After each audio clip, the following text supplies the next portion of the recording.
So I've never been a professional athlete, and I don't assume that I will be one in the future. And so I just asked them, could I have some walk-up music just for Easter? Just for Easter. It doesn't need to go longer than 23 seconds. I just need something to make me feel like I've arrived. We put a play like a champion sign in the hallway where our team meets before the gatherings. And so I am ready to go. I don't know about you. It's incredible. In case you're wondering, you haven't been to Epic or haven't been here in a while, so thrilled that you're here. All the artwork that you see, all of the stuff you just saw in that video, all done by people in our church, which is super amazing. They don't want me to point them out, but give them a hand.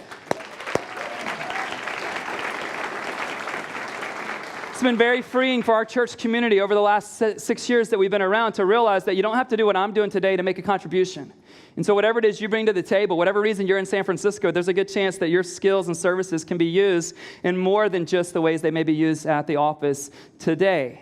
Have you ever been introduced to something and at first you were skeptical, but once you experienced it, it kind of changed your life? Anybody? Like you're like, I just don't know about this. Then you do it, and now you can't imagine your life without it. Anybody stay stuck in a career longer than they should have stayed stuck in that career? Anybody? You stayed stuck in that career because it was familiar, because you love a paycheck, but you didn't love the job. And for years and years and years, you just were like, I don't know if I could make the jump. I don't know if I could be successful at something else, but I really hate my job. And then eventually you worked up enough courage to step out of that familiar career and into something new, and now you're just thinking, why didn't I do this earlier? You were skeptical at first, you made the leap, and now you're like, this is what I was made to do. Some of you are like, no, but I'm right there right now. You have permission, okay? I'm not going to provide a paycheck, but I give you permission to leave the thing that you don't love and just try to head into something that you might love. And one of the things that I was skeptical about has to do with a restaurant. And don't show the picture just yet. Just hold off. Otherwise, I won't be able to concentrate. Down on 3rd Street between Harrison and Bryant, there's a restaurant called Garaje. Spanish for the garage is what Will tells me. Everything else began in a garage in the San Francisco Bay Area and had great success, so why not? Well, when I first went there, someone said, you've got to try the carne asada fries. I'm like, I don't know. That doesn't sound too safe to me. Here's the makeup of the carne asada fries dish. French fries on the bottom. Tell me when you tap out, okay? Melted cheese on the French fries. Cut up steak on top of that. Salsa on top of that. And guacamole on top of that. It looks a little bit like this. You're like, why were you skeptical? I don't know. And for $1 extra, they'll put a fried egg on there. First, I was like, I don't know, and now I can't imagine my life without those things. In fact, not only can I not imagine my life without those things, I don't want to imagine your life without those things, okay? And so it's on 3rd Street between Harrison and Bryant. Sorry about today. They're only open Monday through Friday. It's cash only, but they do have an ATM. And if you're Bank of America like me, there's one on the way there, and you don't get charged. They open at 11:30, but the line begins forming pretty long at about 11:42, and so you need to get there between 11:30 and 11:42, or just go late in the afternoon. Carne asada fries, add $1, get the fried egg, and just drink water, okay? It's how I ration it out. I won't get the Mexican Coke this time. I'll just get the water, but I'm adding the egg, so there you go.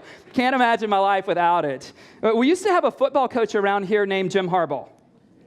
Now, I don't know why those guys couldn't get along down in Santa Clara. But he left this job, and he went to be the football coach at the University of Michigan in Ann Arbor, Michigan. And he has this habit about him. He wears khakis every single day.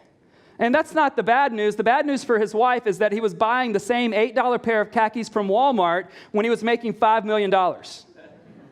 Now, for me, I went to a Catholic high school growing up that we had to wear khakis and a tie. So all of you who are like, I can't believe the pastor didn't dress up. I did that between 10th and 12th grade, and I'm not going back. But he wears khakis every day. Recently, someone handed him a pair of $128 Lululemon khakis. And you can find all of this on sports websites over the last month. And he said this, I'll never wear anything else. I assume he means just in terms of khakis, not literally.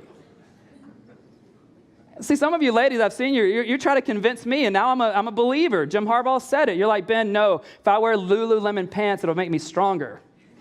Listen, friend, you can go to the Equinox. You can sign up for 24-hour fitness. You can get My Fitness Pal. Not that I've ever done any of these things. You can get all that on the app, whatever. You can put those Lululemon pants on, but if you don't get off your bottom, it doesn't matter. It just doesn't matter. But Harbaugh says, I'll never go anywhere else in terms of my khaki pants. Some of you ladies, you were skeptical about going out with him on that first date. I mean, let's be honest. He didn't meet the requirements of your 113-point checklist, did he? He wasn't tall, dark, and handsome. And let's be honest, he wasn't tall, dark, or handsome.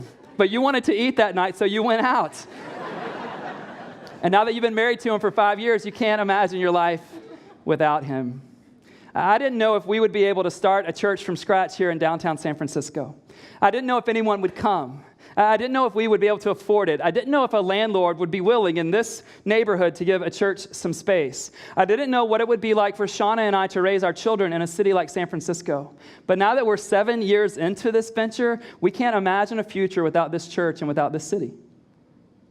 You see, this idea of being skeptical about something when you're introduced to it, and then experiencing it, and then it being something in your life that you can't imagine living without, this is exactly what happened that first Easter, and I think it might perhaps happen this Easter for you. You see, when that first Easter happened, there was so much skepticism. There wasn't any faith at all. No one had faith on that first Easter. And so if you find yourself in that moment this morning, you're in good company with everyone that first Easter. And it wasn't just the outsiders of religion who had skepticism and doubts. It was those on the inside, which means this: whether you consider yourself an outsider when it comes to religion, church, Jesus, faith, or you consider yourself on the very inside, wherever you're at in that equation, it could happen to you today. But for these individuals that I want to introduce you to, they went from doubting that the resurrection happened to building their entire lives on the resurrection. And there are a couple of movements, really, that I want you to see, and I wonder if every one of us in this room, wouldn't it be appropriate for each of us to be a part of one of these movements? So there's a movement from doubt to faith, and there's a movement from faith, like I believe this happened, to I'm going to build my entire life around this idea. You see, when they became convinced that the resurrection took place, it wasn't something that they talked about on Sundays. It wasn't something that they put in their history books only. It wasn't just something that they told their kids about. They literally built their entire lives around it. And so if it is true, perhaps we should do the same. If you have a Bible, we're in Luke chapter 24. If you want a Bible to follow along, raise your hand. We've got a team that will get a copy, and it's your gift from us. And if you don't want to do either of those things, just watch the screen, and I will help you out. Stand with me as we turn to Luke 24, or just give our attention to the screen so we can see what's going on. We're about to walk into this moment from the account that Luke gives us. Luke's one of the 4 gospel writers in the Bible. He was a doctor, so super intelligent guy. He was aware of what had happened, and here's how he recounts that day. Luke writes that on the first day of the week, very early in the morning, the women took the spices they had prepared and went to the tomb. They found the stone rolled away from the tomb, but when they entered, they did not find the body of the Lord Jesus. While they were wondering about this, suddenly 2 men in clothes that gleamed like lightning stood beside them. In their fright, the women bowed down with their faces to the ground, but the men said to them, "Why do you look for the living among the dead? He is not here, he has risen. Remember how he told you while he was still with you in Galilee? The Son of Man must be delivered over to the hands of sinners, be crucified, and on the 3rd day be raised again." Then they remembered his words. When they came back from the tomb, they told all these things to the 11 and to all the others.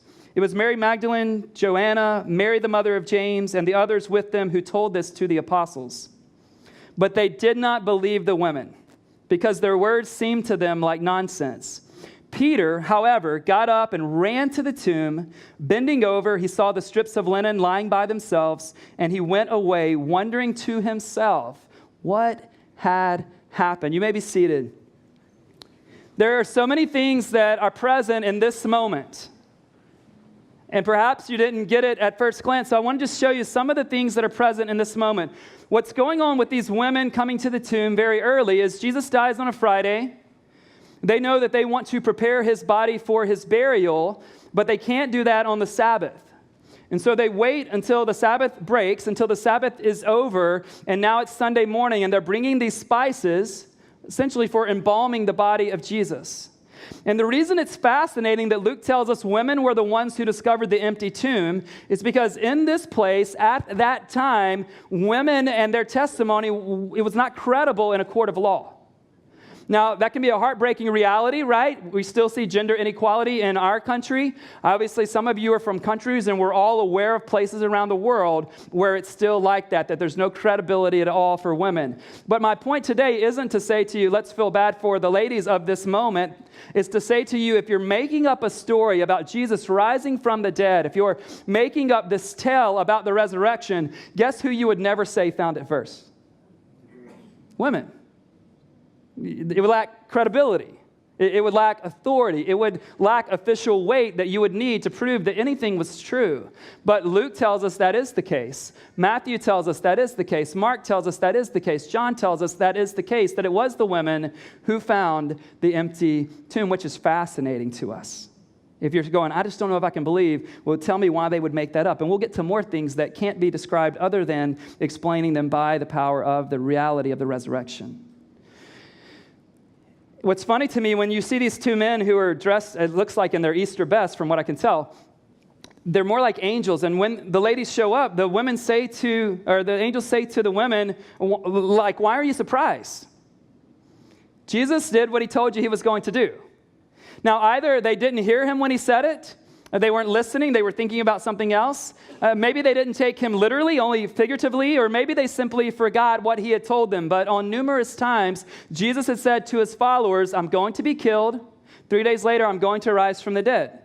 And yet no one believes it on this day.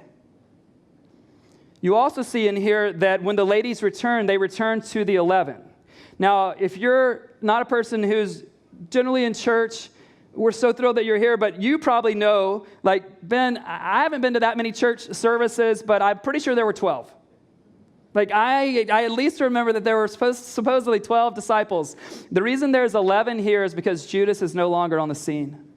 Judas betrayed Jesus for 30 pieces of silver. Judas sold Jesus out to the authorities. And after he did so, he felt so much guilt and remorse that he killed himself. And now there's 11 of the original 12. And when these women come back, they tell the guys what happened, and the guys are like, we knew he would. Like, ladies, of course. Anybody in this social media world that you feel like you've been cheated with, you no longer get to be the person telling the good news first? Anybody? Like, I come home from work, I'm like, to my boys, guys, you're never going to believe who the Giants got today. Like, Dad, we know. How do you know? Mom doesn't even like baseball. What do you mean? How do you know?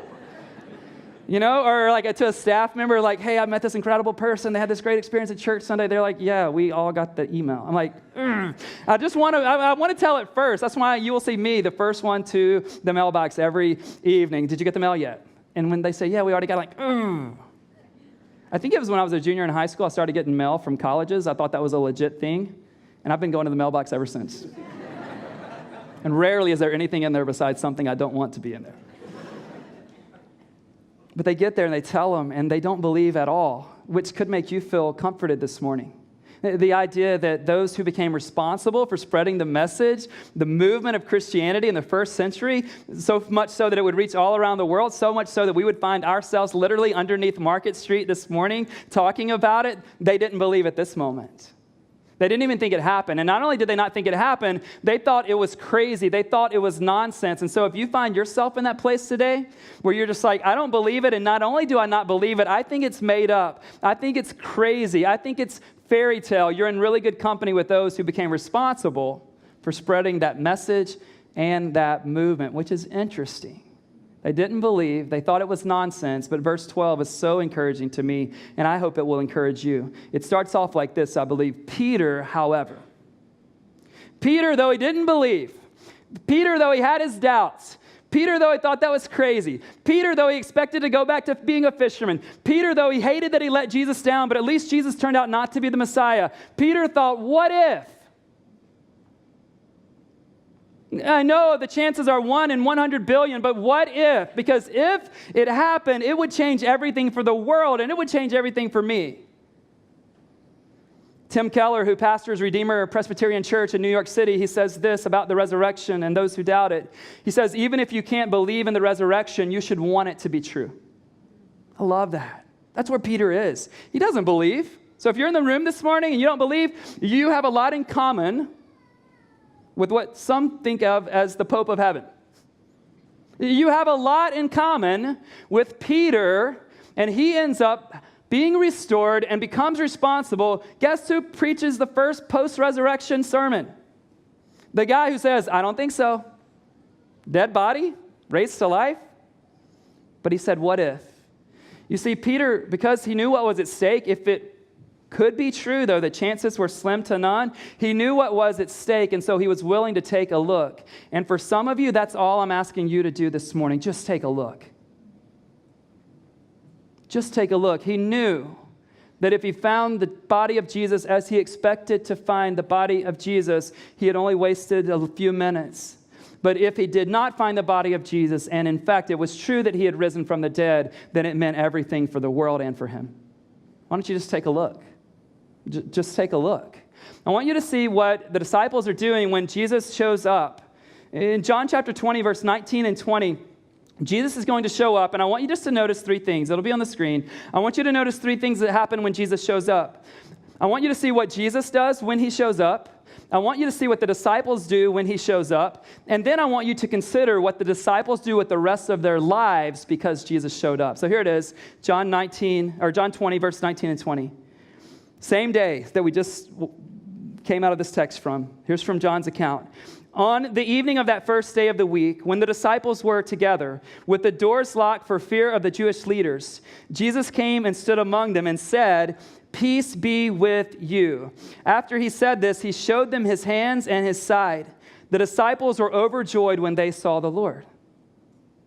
So remember what I want you to sit in that moment. They're locked in the room because of fear of the Jewish leaders. They have seen what the Jewish leaders have done to Jesus, and they're afraid that they're still being associated with Jesus, and they wonder if their fate will be equal to his.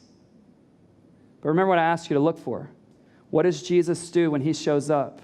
What's the first words out of his mouth? He's not going like Terminator, I'm back. What's the first word out of his mouth? Peace. Peace. Peace. Why? Because he knew that's what they needed most.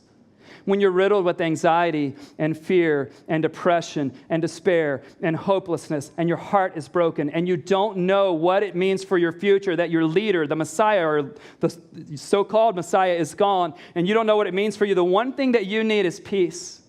Now, for you in this room, every one of us, if I said, here's the medicine for your anxiety, here's the medicine for your fear, here's the medicine for your isolation and loneliness, you'd be like, Ben, where can I get that? But most of us have never connected the resurrection event in history to taking care of what I need and you need today. But that's what it does immediately for them. They didn't start writing it down immediately.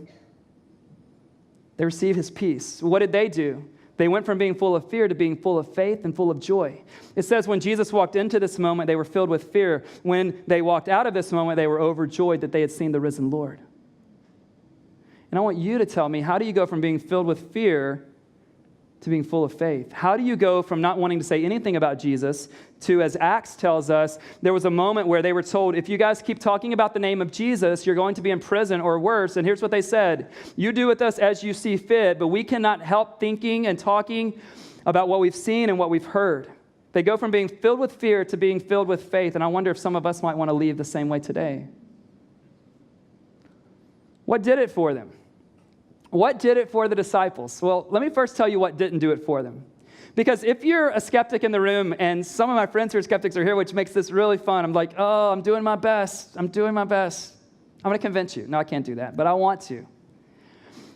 Some of us think if I just had some questions answered about miracles or something different or whatever the case may be, then I would have faith. But I want you to see what didn't do it for the disciples. Miracles didn't do it for the disciples. Think about what they saw. They saw Jesus turn water into wine.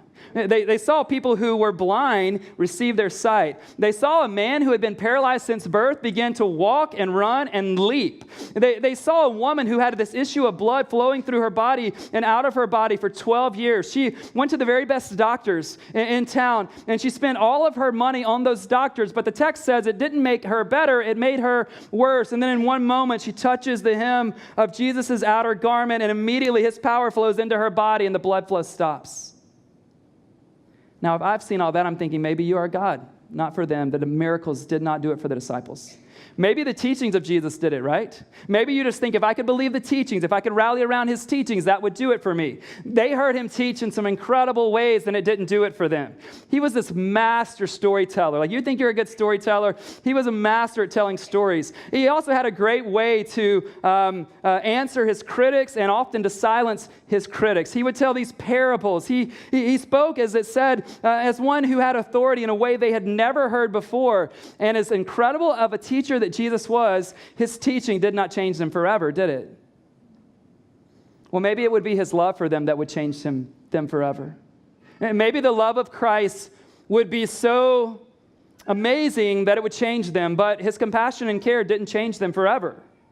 They saw Jesus care for them in a way no one had ever cared for them. They saw Jesus care for people that no one else cared for. Jesus got a bad reputation because of who he cared for. He got a bad reputation for caring for the sinful woman caught in adultery. He got a bad reputation for caring for the tax collector that everyone else hated. They saw Jesus have compassion on the masses and have compassion on the one, but none of those things, not even the love he gave them, which no one had ever loved them before or since in that powerful way, his love, compassion, and care didn't do it for him. Some of you today have questions, and if you could have those 3 or 4 questions answered, then it would do it for you, and you think you would believe. But let me say this. The disciples asked Jesus a lot of questions. Jesus gave the disciples a lot of answers. But having all of those questions answered, none of that did it for them. Not the miracles, not the teaching, not his love, not their questions being answered. What did it for them? Only this one thing. You see, we want to have all of our questions answered, and maybe I'm a pastor and I'm not supposed to say this out loud, but I have a lot of questions that I have not got answered either. But what about the question?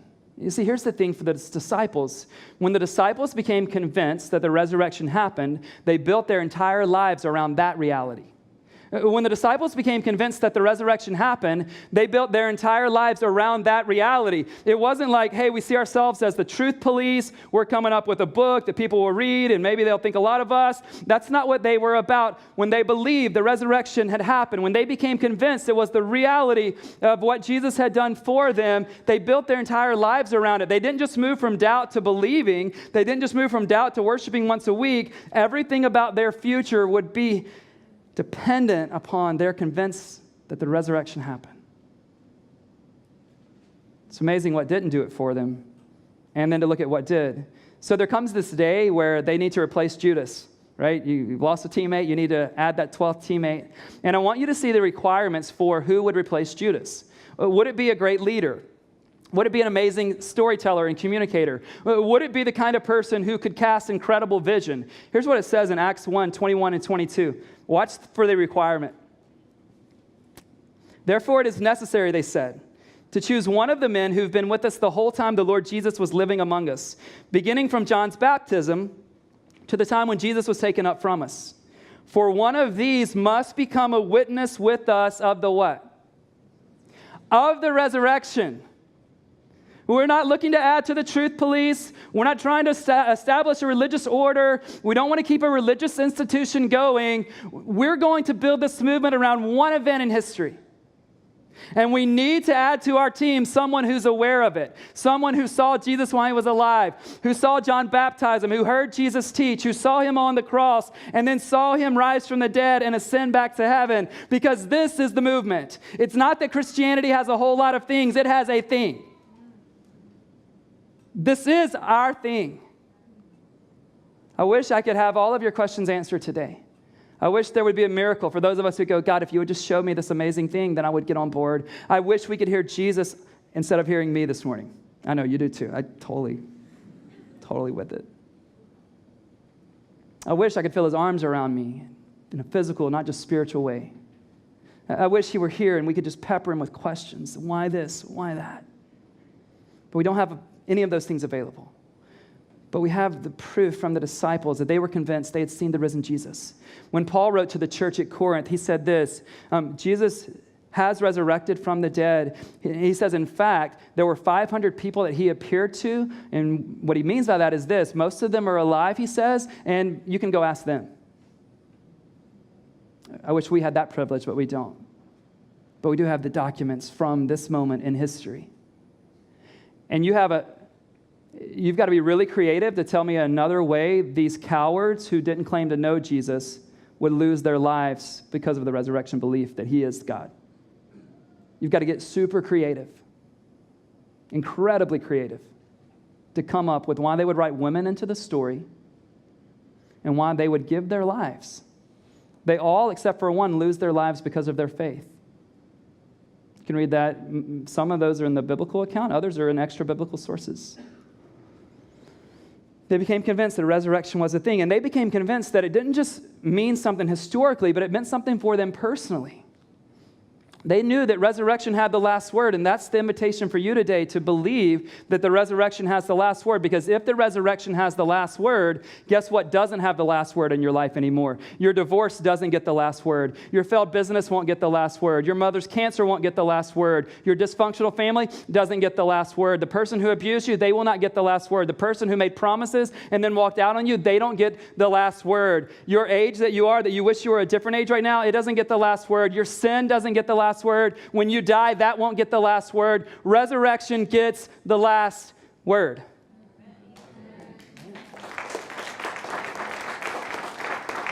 And it's something that is a daily reality for us. You see, because of the resurrection, your past doesn't have to dictate your future. Every one of us in this room, myself included, if we're honest, we think our future is going to be defined by a couple of things, don't we? And everyone in this room, some of you think your future is going to be defined by whether or not you can have a baby or not. That's important.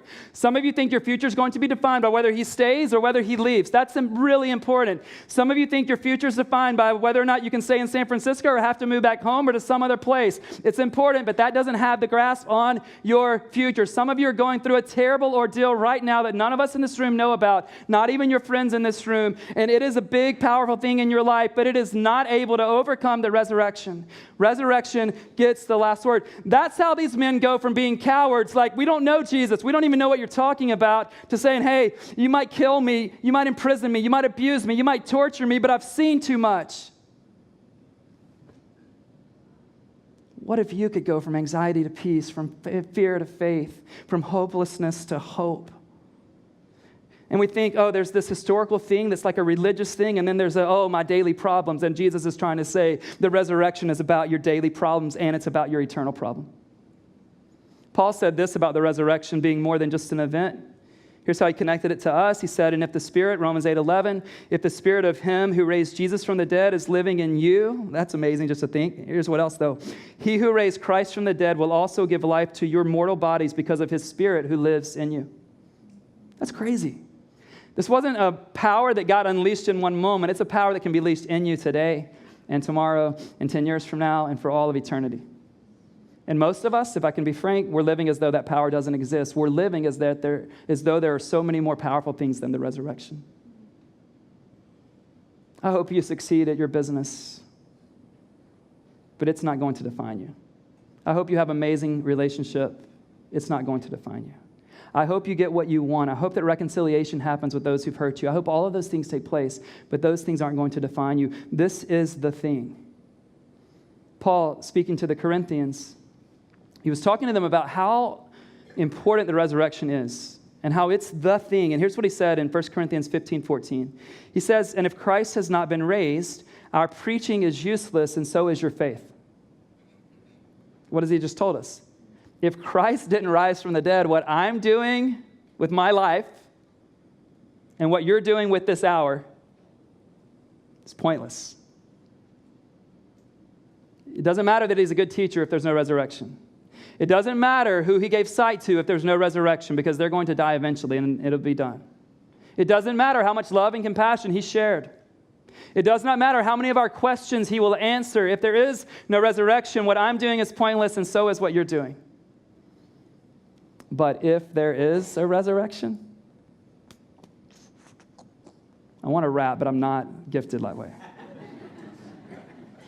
If there is a resurrection, then all those impossibilities you've considered, they're now possibilities.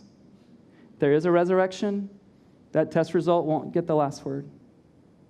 If there is a resurrection, you could leave like the disciples did, from being in a place of anxiety and fear to walking out with peace and hope.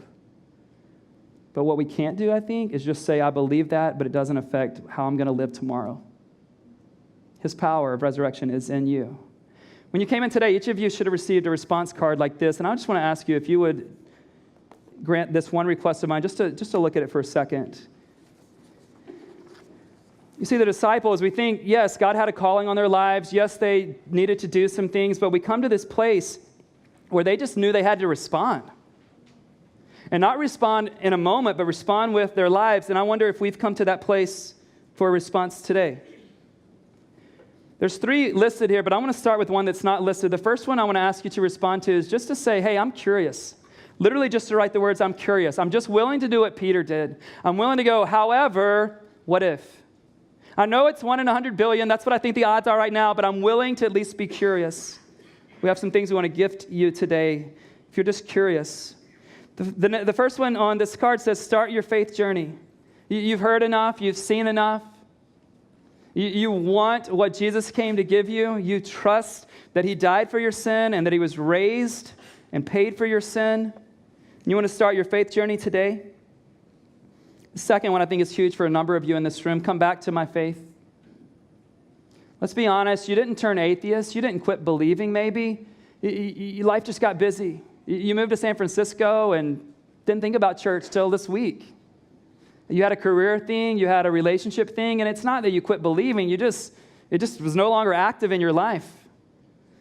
And today, I want you to know, in a moment we're going to sing a song, and one of the lyrics in the song is, the Father's arms are open wide. And what we see in the scriptures is that God's arms are open wide, whether you're coming to Him for the first time or coming back to Him.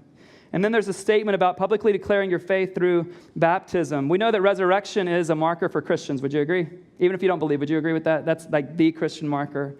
And then Jesus gave us a personal marker for our own Christian faith. It's the sacrament of baptism. And baptism pictures what's happening with that Easter weekend. It pictures us going under the water, pictures that our sins have been cleansed, what Jesus did on the cross for us.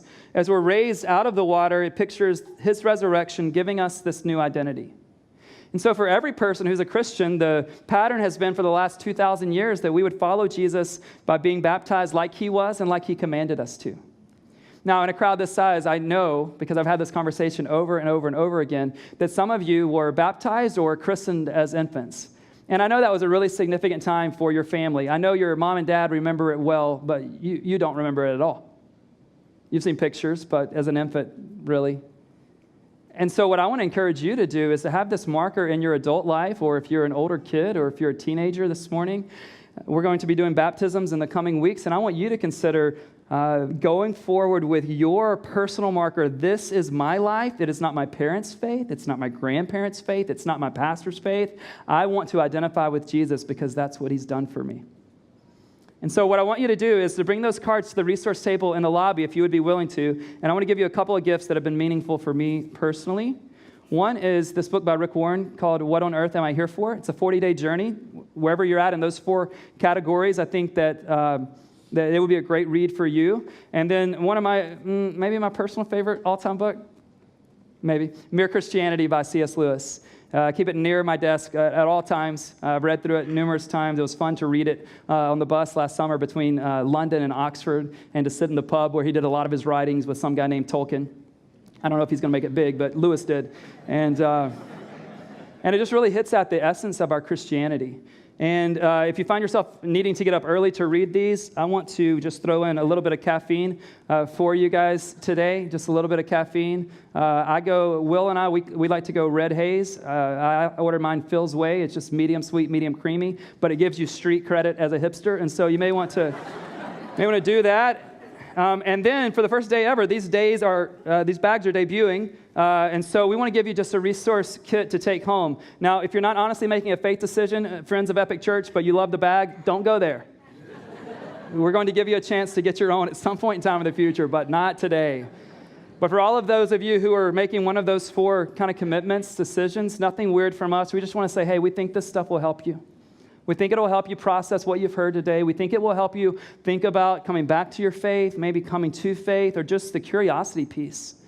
And then the baptism piece is so huge. This moment in history for Jesus, He wants to provide a moment like that for you in this community. And we'll walk you through all of that. There's a card that talks about what baptism is. And so any of those things that fit you. But I'm thrilled that you're here today, that you decided to join us here at the Epic Community. We're excited about what's ahead. We begin that work series next week, and so if any of you do homework, any of you go to work, any of you are retired but want to do some things, if you want to work on your golf game, I mean, whatever it is that you consider work to be, we're going to hit those things next week. Would you pray with me today, though? I'm going to pray, and then our band's going to come and lead us in a response song. And the response song is all about Jesus' invitation to us. And I wonder, for some of you in this room, would you just be willing to take a look like we talked about?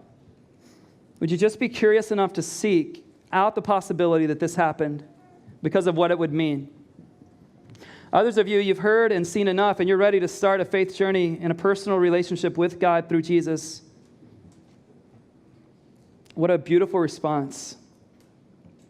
And then others of you, let's be honest, since you've come to San Francisco, faith, church, Jesus hasn't been a part of your life, but there's this prompting you sense right now to come back to your faith, and that's available as well. God, I pray that you would give us the courage, just like you gave your disciples the courage around the resurrection time to trust you, that you would give us faith to believe that you are who you say you are, that you've done what you say you did for the reason you say you did, which was to give us new life, to make us sons and daughters of God. God, thank you for what you did. Jesus, thank you for the cross. Thank you for rising from the dead. Thank you that your first word to your followers was peace. I know my death confused you. I know my death made you afraid. I know my death made you anxious. But today I say to you, peace. And every one of us in this room need more of that. Would you give it to us? In your name, Jesus. Amen.